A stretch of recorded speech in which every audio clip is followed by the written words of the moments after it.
చూస్ country delight, live better. ఇప్పుడే country delight app ని download చేసుకోండి. డెఫినెట్ గా నేను నా కళామ తల్లిని ఈ రోజు నేను మీ దగ్గర కూర్చున్నానంటే నాకు ఆ అన్నం పెడితేనే కదా నేను ఇలా ఉన్నాను.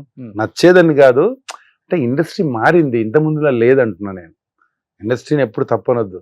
కళామ తల్లి పెడితేనే కదా నాకు ఇన్ని సినిమాలు వచ్చాయి, ఇన్ని సినిమాలు చేశాను, ఇంతమంది హీరోలతో చేశాను, ఇలా ప్రజలు గుర్తిస్తున్నారంటే అదే కదన్న. ఓకే. యూజువల్‌గా ఈ హైట్, వెయిట్ ఉన్న వాళ్ళని ఆల్మోస్ట్ ఊరికే సెట్‌లో కామెంట్ చేస్తూనే ఉంటారు హీరోస్ సరదాగా, డైరెక్టర్స్. అలా మీతో బాగా ఫన్నీగా ఉండే డైరెక్టర్స్, హీరోస్ అంటే? ఇంతకు ముందు అందరూ కూర్చొని మాడి క్యారవాన్కి వచ్చినాక ఎవరి క్యారవాన్లో వాళ్ళు, ఎవరి ఇది అయిపోయింది. ఇంత ముందులా లేదన్న. ఇంతకు ముందు వేరు, ఇప్పుడు వేరు. ఇప్పుడు ఒక్క సినిమా హిట్ అయిందంటే ఆ పవర్ డిఫరెంట్గా ఉంటుంది. గుర్తుపట్టినట్టు యాక్ట్ చేస్తారు హీరోలు కూడా. చెప్తున్నా ఎస్, అలా కూడా జరిగింది నాకు. హీరో పేరు చెప్పను, గుర్తుపడినట్లు బాగా. అంటే వాళ్ళకి ఏంటంటే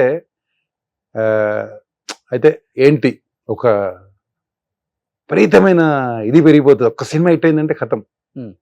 అవతల పెద్ద ఆర్టిస్ట్ ఉందగా తెలియనట్టు ఏం తీసుకుపోతారు. నేను తమిళ్లో కూడా చేశాను కానీ నాకు అంత అనిపించలేదు. ఇక్కడ 2-3 జరిగింది నాకు. అంటే ఏదో తెలియనట్లు.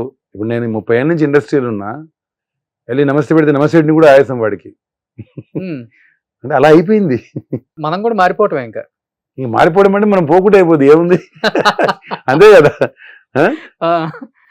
కాదు, మన క్యారెక్టర్ మనం చేసుకోవటం, మనం క్యారవాన్ ఎక్కటం అంతే. ఇప్పుడున్న టెక్నాలజీ, ఇప్పుడున్న అంతే ఇప్పుడు అంతే. ఇంతకు ముందులా అస్సలు లేదు. అంటే ఎవరు ఇట్లా ఓపెన్ గా చెప్పరు కదన్నా.